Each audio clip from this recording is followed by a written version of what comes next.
પ્રકટીકરણના પુસ્તકમાં જે અભ્યાસ આપણે શરૂ કર્યો હતો તેમાં જ આપણે આગળ વધવા માંગીએ છીએ.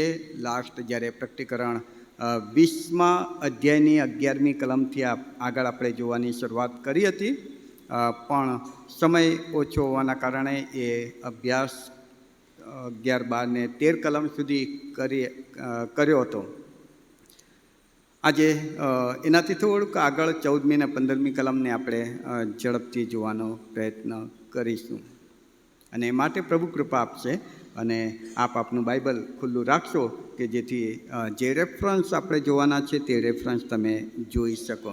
બેકગ્રાઉન્ડ ફરી એકવાર યાદ દેવડાવી દઉં કે પ્રકટીકરણ 20મો અધ્યાય ને 11મી કલમથી આગળ જે વ્યવસ્થા થઈ રહી છે, 11મી કલમમાં લખ્યું છે કે મોટું શ્વેત રાજ્યાસન. મોટું એટલે એ રાજ્યાસનનો અધિકાર બતાવવામાં આવે છે.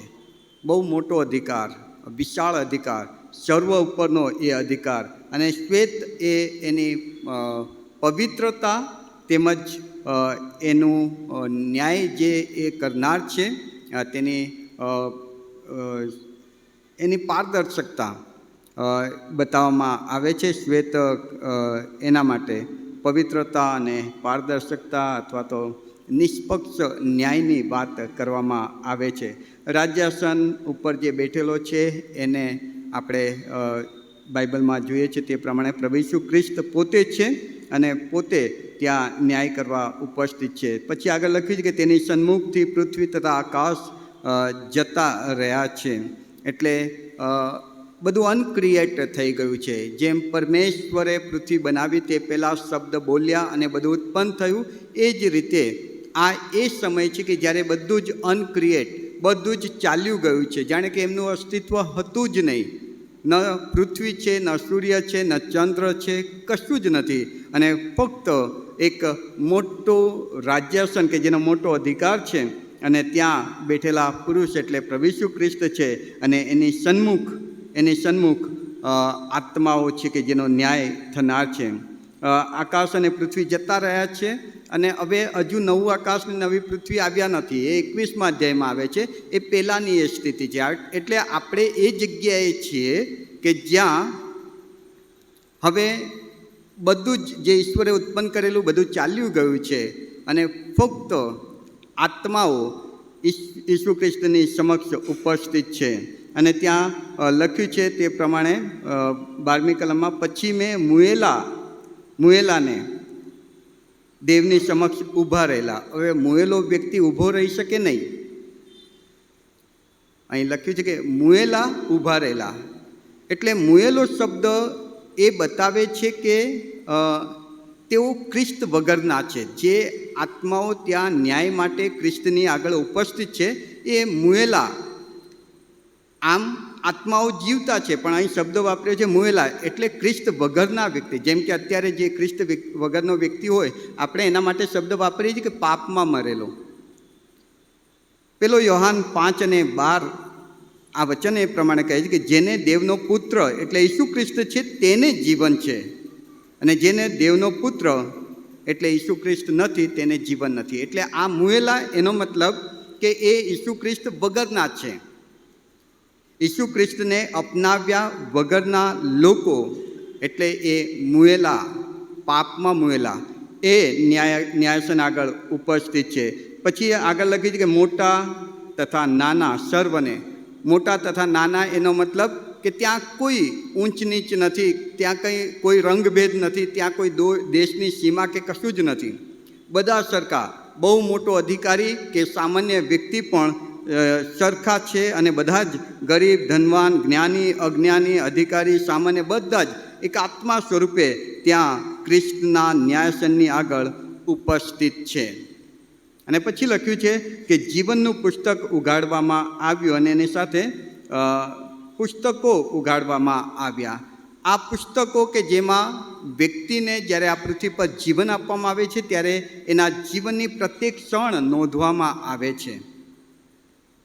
અને એ પુસ્તક ઉઘાડીને એણે શું કહ્યું, શું કર્યું, એ શું જીવ્યો, બધી જ નોંધ એમાં હોય છે. ટૂંકમાં એમ કહી શકાય કે આપણે 24 કલાક સીસીટીવી કેમેરાની નજરમાં છીએ. આપણે જે વિચારીએ છીએ તે પણ એ પુસ્તકોમાં નોંધાય છે. અને એ પુસ્તકો ઉઘાડવામાં આવ્યા અને જે વિચાર્યું હતું, જે બોલ્યા હતા, જે સાંભળ્યું હતું, જે જોયું હતું, જે કર્યું હતું, એની નોંધ પ્રમાણે ત્યાં લખ્યું કે એમની કરણીઓ પ્રમાણે એમનો ન્યાય કરવામાં આવ્યો. એટલે એમની કરણી પ્રમાણે ઓછો વધતો, જેણે વધારે પાપ કર્યું એને વધારે શિક્ષા, જેણે ઓછું પાપ કર્યું એને ઓછી શિક્ષા કરવામાં આવી. અને પછી આગળ 13મી કલમ લખે છે કે સમુદ્રમાં જેઓ મુએલા હતા તે પાછા આવ્યા, હાદેશમાં મુએલા હતા તે પાછા આવ્યા, અને દરેકને એની કરણી પ્રમાણે ન્યાય કરવામાં આવ્યો. આટલે સુધી આપણે લાસ્ટ જોઈ ચૂક્યા હતા. હવે 14મી કલમથી આગળ, એટલે 14 અને 15મી કલમ, 2 કલમ આજે આપણે જોવાના છીએ. 14મી કલમ આ પ્રમાણે લખવામાં આવ્યું છે કે મરણ તથા હાદેશને અગ્નિની ખાઈમાં નાખવામાં આવ્યા, અને અગ્નિની ખાઈ એ જ બીજું મરણ છે. જો કોઈ જીવનના પુસ્તકમાં નોંધેલો માલુમ પડ્યો નહીં તો તેને અગ્નિની ખાઈમાં નાખી દેવામાં આવ્યો. પ્રભુમાં પ્રિયવાલાઓ, એક ખ્રિસ્તી વ્યક્તિ તરીકે આપણને આ બાબતની સમજણ હોવી જોઈએ કે આપણે આ પૃથ્વી પર માનવ તરીકે જીવન લઈને આવ્યા છીએ, ત્યારે આ જીવન પછી, એટલે માનવ તરીકે મૃત્યુ પામ્યા પછી પણ કશુંક છે.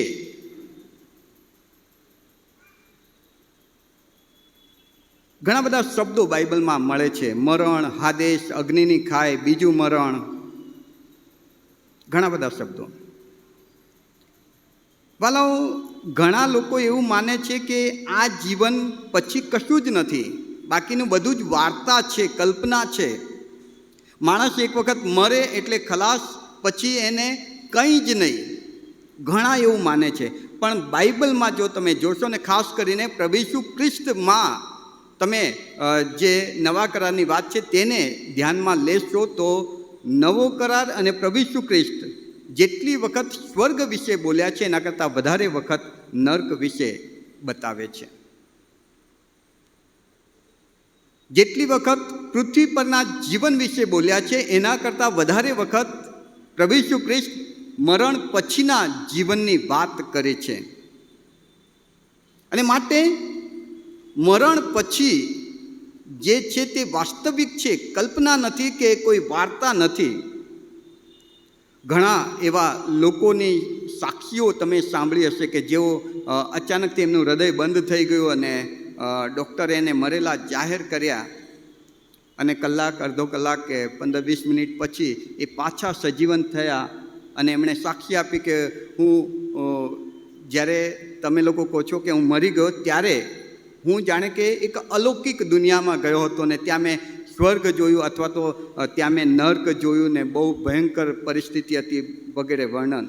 ઘણી બધી જીવનની સાક્ષીઓ એવી તમે સાંભળી હશે. ટૂંકમાં વાલાઓ,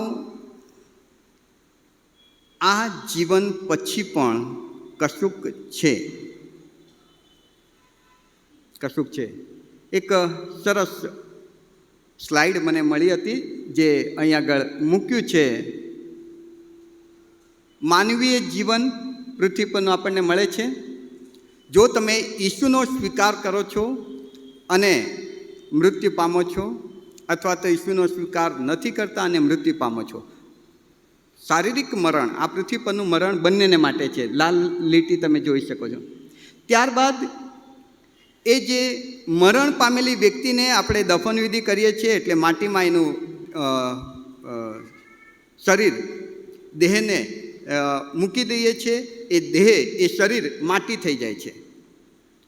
પણ સભા શિક્ષક 3:20-21 કહે છે કે જ્યારે વ્યક્તિ મૃત્યુ પામે છે ત્યારે એમાંથી એનો આત્મા શરીરને છોડે છે. આત્મા મરતો નથી, શરીરમાંથી આત્મા નીકળી જાય છે. અય્યુબ 32:8 કહે છે કે મનુષ્યમાં આત્મા છે જે સર્વશક્તિમાનનો શ્વાસ છે. સભા શિક્ષક 3:21 કહે છે કે મનુષ્યનો આત્મા પછી ઉપર જાય છે. સભા શિક્ષક 12:7 કહે છે કે શરીર ધૂળ થાય છે અને આત્મા ત્યાંથી નીકળીને ઉપર જાય છે. ક્યાં જાય છે? જેને અલગ અલગ નામ બાઇબલમાં આપવામાં આવ્યા છે. તમે શેઓલ કહી શકો છો, તમે હાડેશ કે હાદેશ કહી શકો છો, તમે પાતાળ લોક કહી શકો છો, તમે ઘોર કહી શકો છો, અધોલોક કહી શકો છો, મૃત્યુ લોક કહી શકો છો, પારાદેશ કે ગેહન્ના કહી શકો છો, નર્ક શબ્દ વાપરી શકો છો, સ્વર્ગ શબ્દ વાપરી શકો છો. એ બધી વ્યવસ્થા જે છે, માણસના મૃત્યુ પછી આત્મા હાડેશ શેઓલ ત્યાં જાય છે. ત્યારબાદ પ્રભુ ઈસુ ખ્રિસ્ત દ્વારા જજમેન્ટ કે ન્યાય થશે અને ત્યારબાદ જે ઈસુનો સ્વીકાર કરે છે એને સ્વર્ગ અને ઈસુનો સ્વીકાર નથી કર્યો એને નર્ક, એટલે પ્રકટીકરણ 20:11 આગળ આ વ્યવસ્થા છે. અને માટે બાઇબલ જે શબ્દો મરણ પછીની વ્યવસ્થા માટે વાપરે છે, જેમ કે શેઓલ, હાડેશ કે હાદેશ, પછી સ્વર્ગ, નર્ક, ઊંડાણનો ખાડો, ગેહન્ના, અગ્નિની ખાઈ, આ શબ્દને આપણે સમજવું પડે.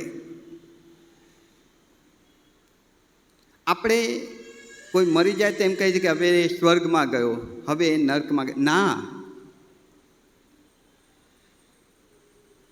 અને જ્યાં જાય છે એ વ્યવસ્થા સમજવી પડે. માણસ મૃત્યુ પામે પછી તેનો આત્મા શેઓલ કે હાડેશમાં જાય છે ને ત્યાં એ ફ્રીજ થાય છે. જાણે કે એક એવી જગ્યા કે જ્યાં હવે હજુ એનો ન્યાય નથી થયો, એ નર્કમાં નથી ગયો. ન્યાય થાય એ પહેલાં ત્યાં તેને મૂકવામાં આવે છે, ત્યાં તે હોય છે. પછી એક દિવસે ખ્રિસ્ત આવશે અને ખ્રિસ્તની સાથે ખ્રિસ્ત પર વિશ્વાસ કરનારા લોકો પણ આવશે. અને જેમ ઈસુ ખ્રિસ્તનું રાજ્યાસન અહીં લખવામાં આવ્યું છે, ઈસુ ખ્રિસ્તનું રાજ્યાસન હશે ને એની સાથે ઈસુ પર વિશ્વાસ કરનારા લોકો પણ એની સાથે એ લોકોનો ન્યાય કરશે. બાઇબલ તો એટલે સુધી કહે છે કે દૂતોનો પણ ન્યાય એ સમયે કરવામાં આવશે. એટલે જે વિશ્વાસી વ્યક્તિ છે એ ઈસુની સાથે ન્યાય કરશે. એનો મતલબ કે જે ન્યાય માટે ઊભા છે એમાં વિશ્વાસી વ્યક્તિઓ નથી. હાડેશ અને શેઓલમાં જે લોકો છે વિશ્વાસ કરનારા વ્યક્તિ નહીં. 1 કોરિન્થી 6:2-3 તમે જોજો, બાઇબલ બહુ સ્પષ્ટ કહે છે કે ઈસુની સાથે ઈસુ પર વિશ્વાસ કરનારા લોકો અન્ય લોકોનો ન્યાય કરશે. પ્રકટીકરણ 20:12-13 પણ તમે જોઈ શકો છો.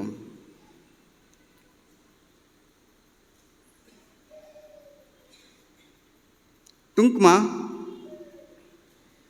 આ રાજ્યાસનની આગળ જે ઉપસ્થિત છે આત્માઓ છે, અને એવા આત્માઓ કે જેમણે ઈસુનો સ્વીકાર નથી કર્યો. જેમણે ઈસુનો સ્વીકાર કર્યો છે એ તો ઈસુની સાથે આવે છે, ઈસુની સાથે રાજ્યાસન પર બિરાજમાન છે અને એ અવિશ્વાસી લોકોનો ન્યાય કરનાર છે. એટલે અવિશ્વાસી લોકો ત્યાં આગળ ઉપસ્થિત છે કે જેમનો ન્યાય થનાર છે. ને આ માટે આપણે આ હાદેશ કે શેઓલ એના વિશે આપણે 2-3 શબ્દો છે, બધાના વિશે થોડું આપણે જોવાનો પ્રયત્ન કરીશું. આ હાદેશ કે શેઓલ જે છે કે પરગેટરી કહી શકો છો, પારાદેશ કહી શકો છો, ઊંડાણનો ખાડો એક અલગ વ્યવસ્થા છે. આમાં જે લોકો છે એ વિશ્રામ, અત્યારે કેવું કે એમની પાસે કશું જ નથી, બસ ત્યાં ન્યાયની રાહ જોઈ રહ્યા છે. અને એ હાદેશ કે શેઓલમાં 2 ભાગ છે. 2 ભાગ છે. એકમાં સારા વ્યક્તિઓ અને બીજામાં ગુંડા જીવન જીવનારા લોકો, પાપી લોકો. અને જે લોકો ઈશ્વરનો સ્વીકાર કરે છે એ લોકો, અથવા તો ઈશ્વરની બીક રાખીને જે જીવ્યા છે એ લોકો અલગ. આ ઈસુના આવ્યા પહેલાં ત્યાં 2 ભાગ જે હતા ઈસુ આવ્યો, આપણે વિશ્વાસનામું વાંચ્યું તેમાં એ અધસ્થાનમાં ઉતર્યો, હાદેશમાં. ત્યાંથી જે સારા ભાગમાં પરમેશ્વર પિતાની બીક રાખીને જીવનારા લોકો હતા, ઇબ્રાહિમ, યાકૂબ અને એ બધા વિશ્વાસી વ્યક્તિઓ, એમના આત્માઓને છોડાવીને, અને પ્રભુ ઈસુ ખ્રિસ્ત મૃત્યુ પામ્યા ત્યારે ઘણા બધા એ વખતના લોકોએ એ જોયું અને બાઇબલમાં નોંધવામાં આવ્યું છે કે ઘણા આત્માઓ નીકળીને ઉપર જતા લોકોએ જોયા. એટલે ઈસુ ત્યાંથી એ બધા આત્માઓને છોડાવીને, બંદીખાનામાંથી એમને છોડાવીને પોતાની સાથે લઈ ગયા. હવે જે સાચો ખ્રિસ્તી વ્યક્તિ મૃત્યુ પામે છે તે મૃત્યુ પછી હાદેશમાં કે શેઓલમાં જતા નથી. એ સીધા પ્રભુ ઈસુ ખ્રિસ્ત જ્યાં છે ત્યાં જાય છે, સ્વર્ગમાં નહીં. હજુ સ્વર્ગની વાર છે. પ્રભુ ઈસુ ખ્રિસ્ત આપણા માટે જગ્યા તૈયાર કરી રહ્યા છે. જેમ કે પ્રેરિતોના કૃત્યમાં જો તમે જોશો તો પ્રેરિતોના કૃત્યના 7મા અધ્યાયમાં સ્ટેફન, લોકો એને પથ્થરે મારી નાખી રહ્યા હતા. મરતા એણે પોતાની આંખો ઊંચી કરીને જોયું, આકાશ ઉઘડેલું છે અને દેવના પુત્ર ઈસુને પિતાની જમણી તરફ ઊભા રહેલા એણે જોયા. પ્રભુ ઈસુ ખ્રિસ્તે વધસ્તંભ પર મૃત્યુ પામતી વખતે પેલા ચોરને જે ગેરંટી આપી કે આજે જ તું મારી સાથે પેરેડાઇઝ, પારાદેશમાં હોઈશ. એટલે ટૂંકમાં ઈસુ પર જે વિશ્વાસ કરે છે ખરા વિશ્વાસી વ્યક્તિઓ, ખ્રિસ્તી શબ્દ નથી વાપરી રહ્યો, ખરા વિશ્વાસી વ્યક્તિ, એ જ્યારે મૃત્યુ પામે છે તો હવે તે હાદેશ કે શેઓલમાં નથી. એ સીધો ઈસુ ખ્રિસ્તની સાથે છે. ને ઈસુ ખ્રિસ્ત જ્યારે પોતાની કન્યાને લેવા આવશે ત્યારે થેસાલોનિકી અને કરંથની મંડળીનો જે શાસ્ત્રપાઠ છે તમે વાંચશો તો ઈસુની સાથે એ વિશ્વાસી લોકો પણ ગગનમાં આવવાના છે અને મંડળી ઉચકાઈ જશે અને બધા જ સાથે પછી આકાશમાં ઉચકાઈ જશે ને પછી ક્લેશકાળ ચાલુ થશે, પછી મહાવિપત્તિ, અને પછી ફરી એકવાર ઈસુ એ બધાને જેને લઈ ગયા છે એ બધાને લઈને આવશે ને 1000 વર્ષનું રાજ્ય સ્થાપશે. ત્યારબાદ શેતાનને પકડવામાં આવશે અને શેતાનને અને સ્વાપદને ને જૂઠા પ્રબોધકને પકડીને પછી નર્કમાં, ગેહન્નામાં નાખવામાં આવશે ને એની સાથે અવિશ્વાસી જે વ્યક્તિઓ હતા તેઓનો ન્યાય કરવામાં આવશે ને એ પ્રકટીકરણ 20 અને 14-15.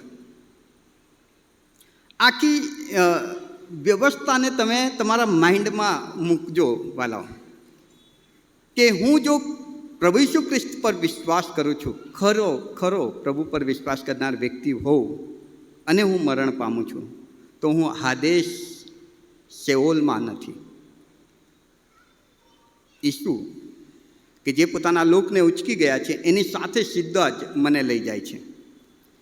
તો એ હાદેશ શું છે, ત્યાં અત્યારે કોણ છે, શેઓલ શું છે, ત્યાં અત્યારે કોણ છે એ આપણે જોઈશું. ને ગેહન્ના શું છે, ઊંડાણનો ખાડો એક અલગ વ્યવસ્થા છે, એ શું છે, પારાદેશ શું છે, એને આપણે જોવાનો પ્રયત્ન કરીશું. સૌથી પહેલાં એક કરીને આપણે જોઈએ સ્લાઇડ. શેઓલ બહુ ઝડપથી જોઈશું. જો તમે રેફરન્સ છે એટલે તમે ફોટો ક્લિક કરી શકો છો, ઘરે જઈને રેફરન્સ પ્રમાણે તમે આની વધારે સ્ટડી કરી શકો છો. શેઓલ મૂળે આ હિબ્રુ ભાષાનો શબ્દ છે ને જૂના કરારમાં જ વધારે વખત વપરાયો છે. આ એક એવી જગ્યા છે કે યુગ 10, 21 ને 22 કહે છે કે ત્યાંથી કોઈ પાછું આવી શકતું નથી. ઘોર અંધકાર, મૃત્યુ છાયાનો દેશ, સંપૂર્ણપણે અસ્તવ્યસ્ત, એક નર્કની પૂર્વ છાયા જેને કહેવાય, નર્કનો અહેસાસ કરાવે એવી એક જગ્યા. અયુબ 14 અને 13, 17 અને 13, 24 અને 19, 30 અને 23માં, અયુબ 30 અને 23માં એવું લખ્યું છે કે સર્વ સજીવો મૃત્યુ પામે ત્યારે તેના માટે ઠરાવેલી આ જગ્યા છે. મૃત્યુ પામે એના માટે. ખ્રિસ્તી વિશ્વાસી વ્યક્તિ મૃત્યુ નથી પામતો, એ ઊંઘે છે. મરણ અને ઊંઘ બે અલગ અલગ શબ્દ છે. વિશ્વાસી વ્યક્તિ શરીર છોડે છે, એનો આત્મા ઈસુ પાસે જાય છે, માટે તે ઊંઘે છે એવું કહેવાય છે. પણ જે ઈસુ વગર મરે છે તે મુએલો છે. અને જે મુએલા છે એ સર્વ વ્યક્તિઓને માટે ઠરાવેલી જગ્યા, ઠરાવેલું ઘર એ આ શેઓલ છે. સભા શિક્ષક 9 અને 10 એવું લખવામાં આવ્યું કે શેઓલમાં કંઈ પણ કામ, યોજના, જ્ઞાન કે બુદ્ધિ નથી. હોશિયા 13 અને 14 કહે છે કે મોતના પંજામાંથી, શેઓલમાંથી મૂલ્ય આપીને છોડાવી લેવાનું ભવિષ્ય વચન હોશિયાને આપવામાં આવ્યું હતું કે એ શેઓલમાંથી કોઈ નીકળી શકતું નથી. બહુ ભયંકર જગ્યા, અંધકારવાળી, અસ્તવ્યસ્ત, મૃત્યુ છાયાનો જે દેશ કહેવાય એવી એ જગ્યા. વ્યક્તિ મરીને ત્યાં જાય છે. પણ હોશિયાને પરમેશ્વરે કહ્યું એક ભવિષ્ય વચન કે મોતના પંજામાંથી એટલે શેઓલમાંથી મૂલ્ય આપીને, કિંમત ચૂકવીને કોઈક એ આત્માઓને છોડાવીને લઈ જશે. અને તો ઈસુ ખ્રિસ્ત મસીહા વિશેની ભવિષ્યવાણી હતી. ઈસુ ખ્રિસ્ત આવ્યા, વધસ્તંભ પર, ક્રૂસ પર પોતાનું પવિત્ર લોહી પીવડાવ્યું, મૂલ્ય ચૂકવીને શેઓલમાં જે જૂના કરારના વિશ્વાસી વ્યક્તિઓ હતા તેઓને છોડાવીને પોતાની પાસે લઈ ગયા. ગીતશાસ્ત્ર 9 અને 17 એમ કહે છે કે ત્યાં કોણ જાય છે? કોણ જાય છે શેઓલમાં? દુષ્ટો, દેવને ભૂલનારા શેઓલમાં જશે. યશાયા 14, 9, 11 ને 15. શેઓલ એ તો શેતાનનું સ્થાન છે. નીતિવચન 15 અને 11 શેઓલનું બીજું નામ અબદોન અથવા વિનાશ, અને આ બેનને નામ શેતાન માટે છે. 27 અને 20 કહે છે કે શેઓલ કદી તૃપ્ત થતી નથી એવી એ જગ્યા છે. આ શેઓલ. જેઓ ઈસુ પર વિશ્વાસ નથી કરતા એવા અવિશ્વાસી વ્યક્તિઓ, ચાહે તે ખ્રિસ્તી હોય કે અખ્રિસ્તી હોય, પણ અવિશ્વાસી વ્યક્તિ જ્યારે મૃત્યુ પામે છે ત્યારે એમનો આત્મા, શરીર અહીં પડી રહે છે, ભૂમિમાં દટાય છે, માટી થઈ જાય છે, પણ એમનો આત્મા ઉપર જાય છે. અને ઉપર જાય છે એ જગ્યાને શેઓલ કહેવાય છે. જૂના કરારમાં શેઓલ શબ્દ એના માટે વપરાતો હતો. એવી જગ્યા કે જે અંધકારથી ભરેલી છે, એવી જગ્યા કે જે નર્કનો અહેસાસ કરાવે છે, એવી જગ્યા કે જ્યાંથી કોઈ છોડાવી શકતું નથી. ફક્ત પ્રભુ ઈસુ ખ્રિસ્તે મૂલ્ય આપીને, કિંમત ચૂકવીને સારા ભાગમાંથી કેટલાક આત્માઓને છોડાવીને પોતાની પાસે લઈ ગયા. કરારમાં આ જ જગ્યાને બીજું એક નામ આપવામાં આવ્યું છે નવા કરારમાં, હાડેસ કે હાદેશ. આ ગ્રીક શબ્દ છે, પેલું હિબ્રુ શબ્દ હતો. જૂના કરારમાં, જૂનો કરાર હિબ્રુ ભાષામાં લખાયો છે, એ વખતે હિબ્રુ ભાષા. નવા કરારમાં ગ્રીક ભાષા, નવો કરાર ગ્રીકમાં લખાયો છે. અને ગ્રીકમાં એ શેઓલને હાડેસ કે હાદેશ કહેવામાં આવે છે. અને પ્રેરિતોના કૃત્યના 2 અધ્યાયની 27 અને 31મી કલમ કહે છે કે ઈસુ ખ્રિસ્તને હાદેશમાં રહેવા દેવામાં આવ્યા નહીં. એનો મતલબ કે ઈસુ ખ્રિસ્ત મૃત્યુ પામ્યા, એમનો આત્મા ત્યાં ગયો. શા માટે? હોશિયાની ભવિષ્યવાણી માટે. અને ત્યાં ઈસુ ખ્રિસ્ત રહ્યા નહીં, પણ એ બધા આત્માઓને કિંમત ચૂકવીને છોડાવીને પોતાની પાસે લઈ ગયા. લુકની સુવાર્તા 10 અને 15 એમ કહે છે કે એ નીચાણમાં આવેલી જગ્યા છે. લુકની સુવાર્તા 16મી કલમ ને 23મી કલમ ત્યાં યાતના છે. માથીની સુવાર્તા 16મો અધ્યાય અને 18મી કલમ હાડેસની સત્તા મંડળીની સામે ચાલતી નથી, કેમ કે હાડેસ એ મુએલાનું સ્થાન છે, જ્યારે મંડળી એ ખ્રિસ્ત પરના વિશ્વાસના કારણે જીવતાઓનું સ્થાન છે. અને મંડળી ઉપર હાડેસની સત્તાનું જોર ચાલતું નથી. પ્રકટીકરણ 1 ને 18 હાડેસને બંધ કરવાનું કે ખોલવાનું, તેમાં જે છે તે સર્વ ઉપર સર્વ અધિકાર ખ્રિસ્તની પાસે છે, કેમ કે ખ્રિસ્તની પાસે હાદેશની કૂંચી ચાવીઓ છે.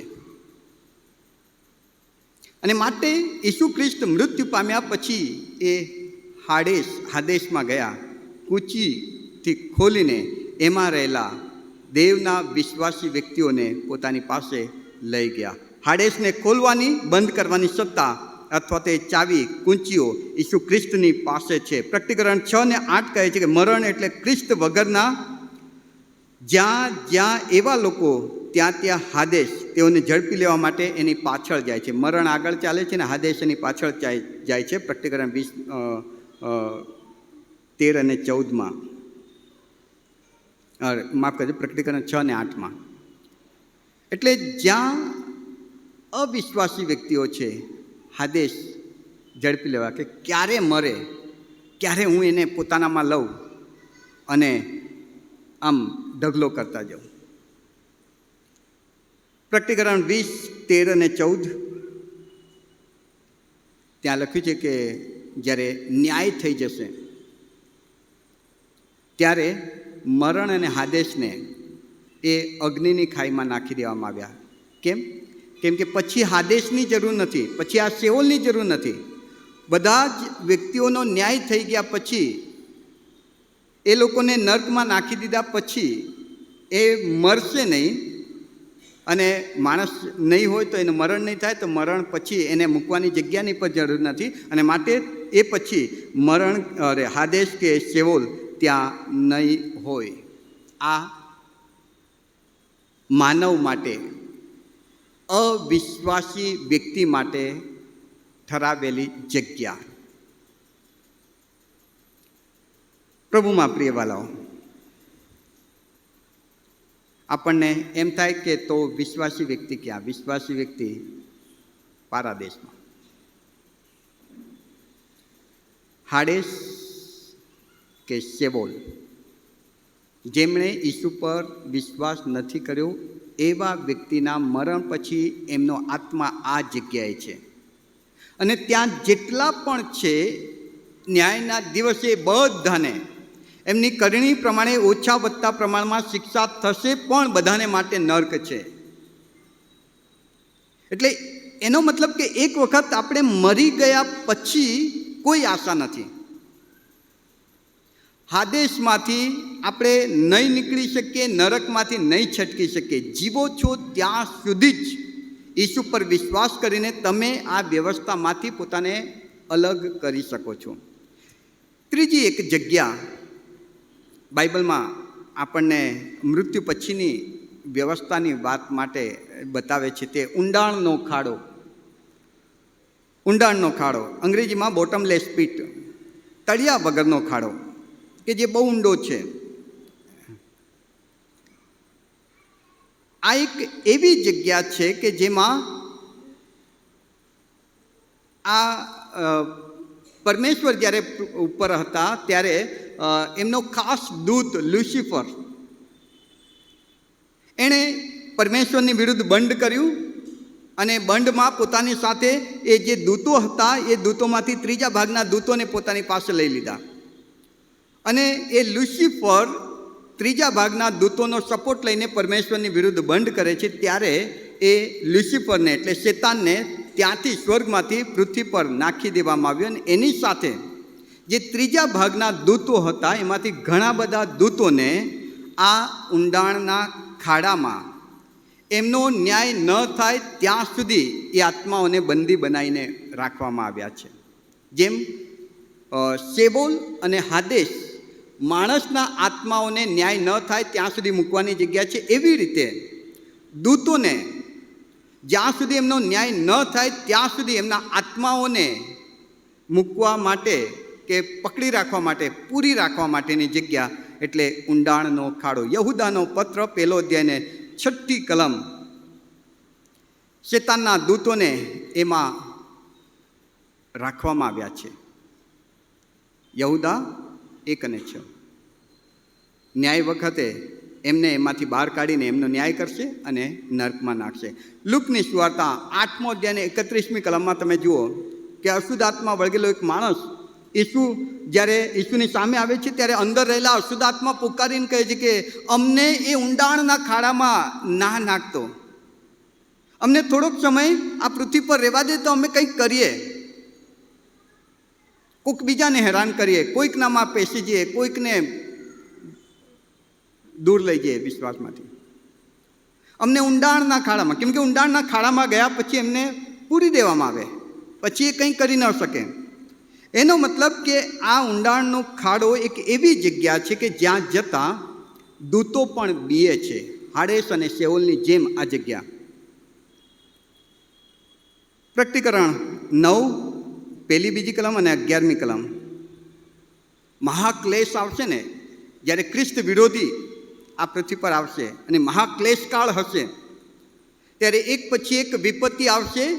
એમાં એક વિપત્તિ એવી છે કે જેમાં આ ઊંડાણના ખાડામાં જે અશુદ્ધ આત્માઓ છે એમને એ વખતે ત્યાંથી બહાર કાઢવામાં આવશે અને પૃથ્વી પર છૂટા મૂકવામાં આવશે કે જાઓ, લોકોને હેરાન કરો, લોકોને દુઃખ આપો, પીડા આપો, જે વિશ્વાસ કરે છે એના પર ત્રાસ વર્તાવો.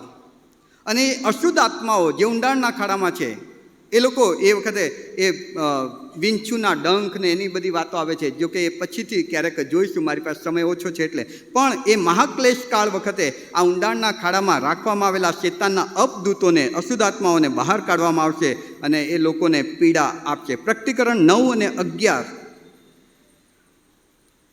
શેતાન કે જેનું નામ અબદોન અને અપોલોન છે, તે આ જગ્યામાં રહેલા આત્માઓનો રાજા છે. એટલે તમને ખબર પડી ગઈ કે ત્યાં જે આત્માઓ છે કેવા છે? અશુદ્ધ આત્માઓ, અપદૂતો, ભ્રષ્ટ થયેલા દૂતો, નાખી દેવામાં આવેલા શેતાનની સાથેના એના સાથીઓ. હજકેલ 31:15-16 અને પ્રકટીકરણ 20:1-3. પ્રકટીકરણ 20માં એ જે મહાવિપત્તિ કાળ પૂરો થશે પછી ઈસુ ખ્રિસ્ત પોતાની મંડળીની સાથે, પોતાના લોકની સાથે સ્વર્ગમાંથી નીચે પૃથ્વી પર આવશે અને 1000 વર્ષનું રાજ કરવાના. એ વખતે શેતાનને પકડવામાં આવશે અને એ શેતાનને પણ આ ઊંડાણના ખાડામાં પૂરી દેવામાં આવશે 1000 વર્ષને માટે, કે જેથી કરીને એ કશું કરી નહીં શકે. અને ઈસુ ખ્રિસ્તનું 1000 વર્ષનું રાજ, અને 1000 વર્ષનું રાજ પૂરું થતાં આ ઊંડાણના ખાડામાંથી શેતાનને છોડવામાં આવશે અને પછી પાછો બહાર નીકળે છે, વધારે તાકાતથી લોકોને ભમાવે છે, ઈસુની વિરુદ્ધ લોકોને ઉશ્કેરે છે ને મોગ એ મેદાનમાં લોકોને ઈસુની સામે લડવા માટે લઈ આવે છે. પણ આકાશમાંથી અગ્નિ ઉતરે છે, એ લોકોને નાશ કરે છે અને પછી શેતાનને પકડવામાં આવે છે, એનો ન્યાય કરવામાં આવે છે. અને પ્રકટીકરણ 20 પ્રમાણે શેતાનને 20ની 10મી કલમ પ્રમાણે શેતાનને અગ્નિની ખાઈમાં નાખી દેવામાં આવે છે.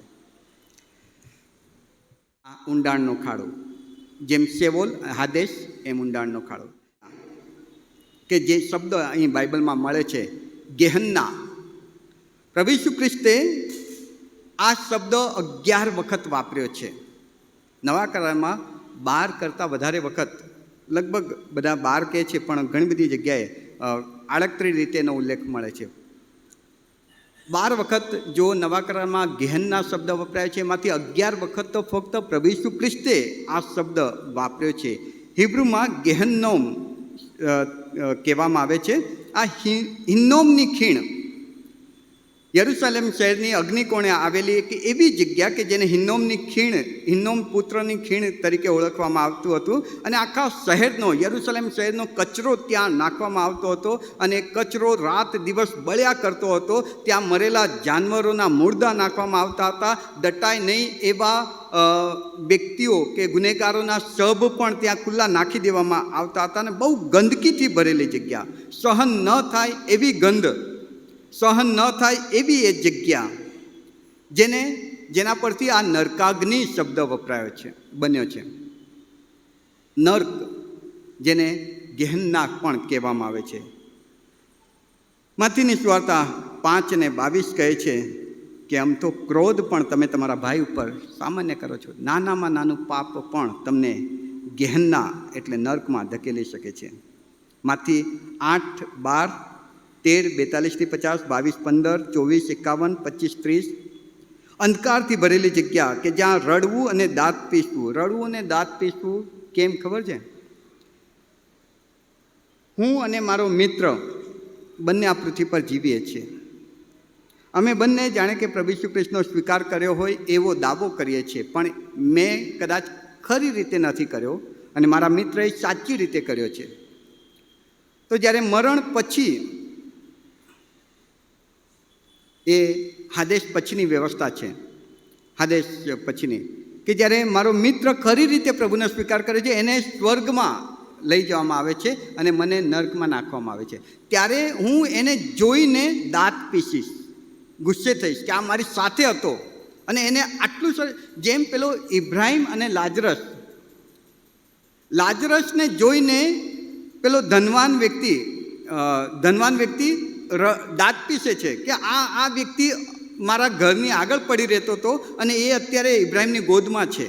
લુકના 16મા અધ્યાયમાં છે. દાંત પીસવું, અંધકારથી ભરેલી જગ્યા. માથીની સુવાર્તા 10મો અધ્યાય અને 28મી કલમ કહે છે કે આત્મા અને શરીર બંનેનો ત્યાં નાશ થાય છે. એનો મતલબ કે મૃત્યુ પછી આ શરીર અહીં પડી રહે છે, ધૂળ થઈ જાય છે. પછી આત્મા, જેને હાદેશ અને શેઓલમાં મૂકવામાં આવે છે. પણ ન્યાય થાય એ પહેલાં એ આત્માને એક આત્મિક શરીર આપવામાં આવશે. જેમ પ્રભુ ઈસુ ખ્રિસ્ત પર વિશ્વાસ કરનારા લોકોને ઈસુ ગગનમાંથી આવશે ત્યારે એક નવા દેહ સાથે એમને ઉઠાડવામાં આવશે. સ્વર્ગીય શરીર એ શબ્દ વપરાયો છે એમના માટે. એમને સ્વર્ગીય શરીર હશે. એવી જ રીતે આ ઈસુ પર વિશ્વાસ નહીં કરનારા લોકો શેઓલમાં, હાદેશમાં છે, એમને આત્મિક શરીર આપવામાં આવશે. એવું શરીર કે જેમાં મહેસૂસ થશે, લાગણી હશે, અનુભવાશે, જોઈ શકાશે, ઓળખી શકાશે, સમજી શકાશે, એવું શરીર. માર્કની સુવાર્તા 9મો અધ્યાય 43મી કલમ કહે છે કે ત્યાં ન ઓલવાનાર અગ્નિ છે. લુકની સુવાર્તા 12મો અધ્યાય અને 5મી કલમ, 3જો અધ્યાય અને 17મી કલમ બહુ સ્પષ્ટ કહે છે કે નર્કમાં કોઈને નાખવાનો અધિકાર કેવળ અને કેવળ પ્રભુ ઈસુ ખ્રિસ્તને છે. નર્ક એક એવી જગ્યા કે જ્યાં માર્ક 9:48 પ્રમાણે કીડો મરતો નથી, ત્યાંનો કીડો મરતો નથી. પ્રકટીકરણ 19 અને 20માં સ્વાપદ એટલે શેતાનનો પુત્ર, જુઠ્ઠો પ્રબોધક એટલે શેતાનનો આત્મા, બંનેને નર્ક કે ગેહન્નામાં ઈસુ ખ્રિસ્ત આવે છે ત્યારે નાખી દે છે. પ્રકટીકરણ 20 અને 10 કહે છે કે શેતાનને પણ પકડવામાં આવ્યો અને એને પણ આ ગેહન્ના એટલે નર્કમાં નાખી દેવામાં આવ્યો. પ્રકટીકરણ 20 અને 15 કહે છે કે જેમનું નામ જીવનના પુસ્તકમાં નોંધાયેલું માલુમ પડ્યું નહીં તેઓને પણ આ ગેહન્ના એટલે નર્કમાં નાખી દેવામાં આવ્યો. પ્રકટીકરણ 21 અને 8 ખાઈ જનાર અગ્નિ. અવિશ્વાસી, ભ્રષ્ટ, દેવને ન માનનાર દુષ્ટો નર્કમાં હશે. ગીતશાસ્ત્ર 9 અને 17. નર્ક વાસ્તવિક છે વાલાઓ, એ કોઈ કલ્પના નથી, હકીકત છે. અને હકીકતથી આપણે ક્યાં સુધી ભાગીશું? એ હકીકત તરફ આપણે ક્યાં સુધી આંખ આડા કાન કરીશું? બાઇબલ તો બહુ સ્પષ્ટ એના વિશે બતાવે છે કે છે એ કેવું છે એ બતાવે છે. ત્યાં કોણ કોણ નાખવામાં આવશે, કોણ ત્યાં જશે એની પણ વિગત છે, શા માટે જશે એની પણ વાત છે. નર્ક છે વાલાઓ. માથીની સુવાર્તા 25મો અધ્યાય 46.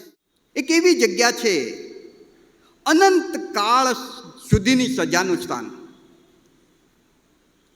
1 વર્ષ 2 વર્ષ એવું નહીં. ત્યાં એક વખત નખાયા પછી રિટર્ન ટિકિટ નથી. સદાકાળને માટે શિક્ષા, ભયંકર પીડા.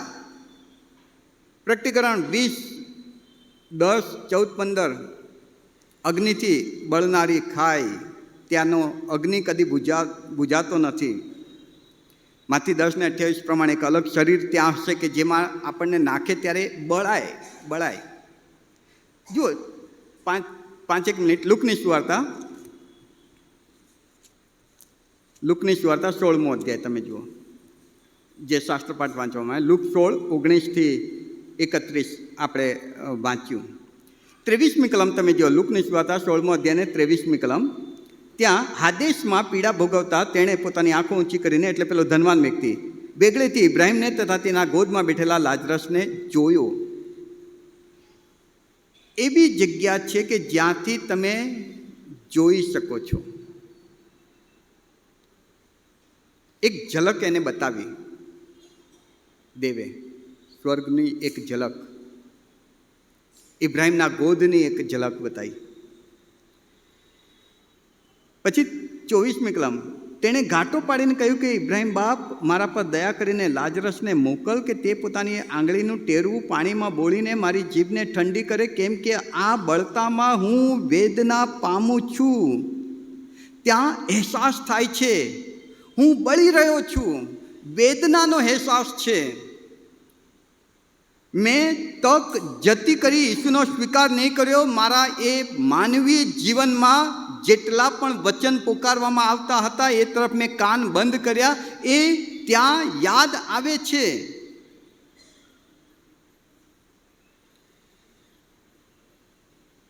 એ વખતે ગિલ્ટી ફીલ થાય છે કે મેં કેમ આવું કર્યું. દાંત પીસીને રડે છે માણસ, વેદના પામે છે, આગ બાળે છે, અહીંથી ત્યાં દોડે છે, કોઈ જ શાંતિ નહીં.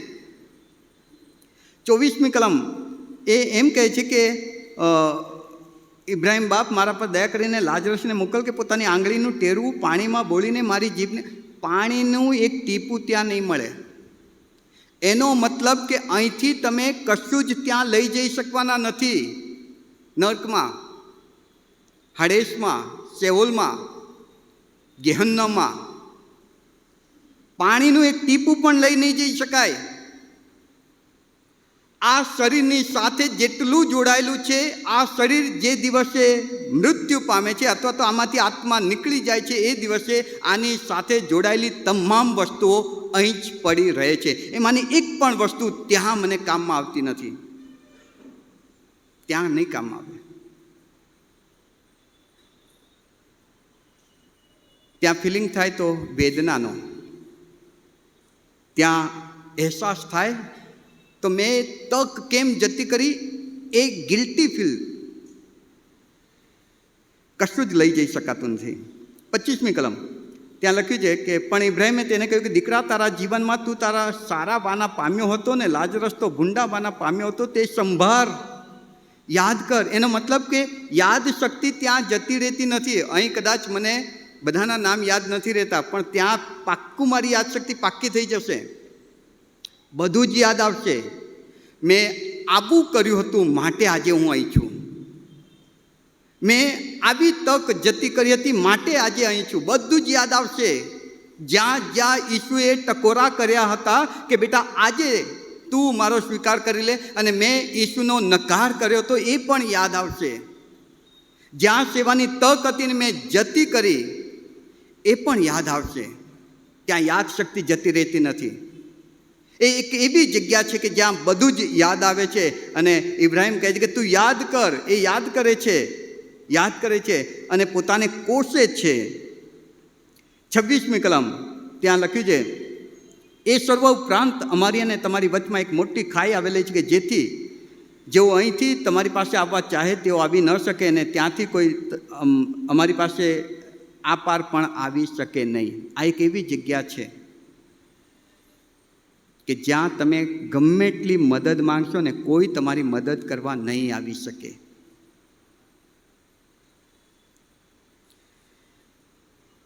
કોઈ તમારી મદદ કરવા નહીં આવી શકે. ત્યાંથી તમે કોઈને મદદ કરવા ઈચ્છો ને તો પણ નહીં. એ ઇબ્રાહીમને વિનંતી કરે છે, ઓકે ઇબ્રાહીમ બાપ એક કામ તો કરો, એક વિનંતી છે કે મારા ભાઈઓ હજુ પૃથ્વી પર છે, મને એક તક આપો તો હું એમને અહીંથી પોકારું અથવા તો ત્યાં જઈને કહું કે આવી જગ્યા છે, તમે બચી શકો તો બચી જાઓ. ઇબ્રાહીમનો જવાબ શું છે? ત્યાંથી કોઈ આ બાજુ આવી શકશે નહીં. એક વખત ત્યાં ગયા એટલે પૂરું. ત્યાં તમારી કોઈ મદદ નહીં કરે. અહીં તમને આ વચન મદદ કરશે ઈસુનો સ્વીકાર કરવામાં, અહીં તમને પુલપિટ મદદ કરશે ઈસુની વાત તમારા કાન સુધી લાવવામાં, અહીં તમને પવિત્ર આત્મા મદદ કરશે ઈસુનો સ્વીકાર કરીને પાપોની કબૂલાત કરવામાં. એક વખત નર્કમાં નખાયા પછી કોઈ મદદ નહીં કરી શકે. પાણીના એક ટીપા માટે તડપવાનું. વેદના એટલી ભયંકર કે લોકો મોત માંગશે પણ મોત નહીં આવે, કેમ કે બાઇબલ કહે છે કે ત્યાંનો કીડો મરતો નથી, ત્યાંની અગ્નિ ઓલવાતી નથી. બસ વેદના વેદના વેદના છે, અને કોઈ તમને મદદ નહીં કરી શકે. તમે ત્યાંથી કોઈને મદદ નહીં કરી શકો. એનો મતલબ આજે તક છે, હમણાં તક છે. ઈસુનો સ્વીકાર જો હું આજે કરી લઉં છું તો એ ગેહનના નર્કમાંથી હું મારી જાતને બચાવી લઉં છું. જો મારો ભાઈ, મારો પિતા, મારા પત્ની, મારી બેન, મારી માતા, મારા કુટુંબના કોઈ વ્યક્તિ હજુ ઈસુનો સ્વીકાર નથી કર્યો, તો આજે મારી પાસે તક છે કે એમને હું જણાવું કે નર્ક છે, બાઇબલ કહે છે, અને એમાં તું જાય એ પહેલાં તું ઈસુનો સ્વીકાર કરી લે. સુવાર્તા આપવાની તક હમણાં છે, વચન કહેવાની તક હમણાં છે. ત્યાં ગયા પછી કોઈ તક નથી. પેલા શ્રીમંતને ઈચ્છા થઈ કે હું જઈને મારા ભાઈને કહું. ઇબ્રાહિમ કહે છે કે હવે શક્ય નથી. મરણ પછી તમે તમારા કુટુંબને બચાવવા માટે કશું જ નહીં કરી શકો. મરણ પછી તમે પોતાને બચાવવા માટે કશું જ નહીં કરી શકો. અને માટે 24મી, 27મી, 28મી ને 30મી કલમ કહે છે કે ત્યાં ગમે એટલી પ્રાર્થના કરો ને, સંભળાતી નથી. આ શ્રીમંત વ્યક્તિ ઇબ્રાહિમને વિનંતી કરે છે, પ્રાર્થના કરે છે, મારી વિનંતી છે કે એક પાણીનું ટીપું મારા જીભ ઉપર પાડો ને. પ્રાર્થના સંભળાતી નથી. અરે મારી વિનંતી છે કે મારા ભાઈઓને સુવાર્તા આપવાની છે, મને બહાર કાઢો ને. પ્રાર્થના સંભળાતી નથી. ત્યાંની કોઈ પ્રાર્થના સંભળાતી નથી. ત્યાં કોઈ મદદ આવી શકતું નથી. ત્યાંથી તમે કોઈને મદદ કરી શકતા નથી. ત્યાં વેદના છે, વેદના છે, અવિરત બળતી અગ્નિની ખાઈ. નાશ ન પામે એવું શરીર કે જે વેદનામાં કષ્ટાય, પીડા ભોગવે. સતત બૂમ પાડ્યા કરશે લોકો. ક્યાં જવું વાલાઓ આપણે ડિસાઈડ કરવાનું છે. કોણ અમરપટ્ટો લઈને આવ્યા છે? બધાએ મરવાનું છે, પણ મરણ પછી જે છે એમાં જો તમે નથી માનતા તો આજે બાઇબલ તમને ને મને બધાને એમ કહે છે કે છે, હકીકત છે. તમે નહીં માનો તો એમાંથી બચી જશો એવું નહીં. નહીં માનો તો આમાં જે લખ્યું છે એ પ્રમાણે થશે અને ત્યાં પીડા ભોગવશો. બચવાની તક આજે છે. ઈશ્વરનો સ્વીકાર કરવાની તક આજે છે. 70-80 વર્ષથી વધારે નહીં જીવીએ. કોઈની સારી તંદુરસ્તી હોય તો કદાચ 100 વર્ષ જીવી જાય, પછી મરવાના જ છીએ. શું લઈને જઈશું યાલા? શું લઈને જઈશું? ત્યાં કશું જ નહીં આવે. આ લડાઈ, ઝઘડા, કજિયા, કંકાસ, પાપનું જીવન, ભ્રષ્ટ જીવન, અનીતિનું જીવન, ઈશ્વરથી દૂર જીવાતું જીવન, ક્યાં સુધી? એક દિવસે આ શરીર આત્માને છોડી દેશે. આત્મા શરીર છોડીને હાડેસ સેઓલમાં, આ શરીર અહીં. અને જો ઈસુનો સ્વીકાર કર્યો છે તો હાદેશ અને સેઓલ નહીં, પેરેડાઇઝમાં ઈસુની સાથે. અને ઈસુ આવશે, પછી ન્યાય કરશે, અને પછી સ્વર્ગ. ચોઈસ આપણી છે, આપણે નક્કી કરવાનું છે. આવો ને વાલાઓ, પ્રાર્થના કરીને પ્રભુને જીવન સોંપી દઈએ. પ્રાર્થનામાં નમીએ. પવિત્ર પરમેશ્વર, કૃપાળુ દેવ, તમારો ખૂબ આભાર તમારા અદ્ભુત પવિત્ર વચનને માટે. નર્ક, હાડેસ, સેવોલ, ઊંડાણનો ખાડો, નરકાગ્નિ, પ્રભુ આ હકીકતથી તમે આજે અમને વાકેફ કર્યા.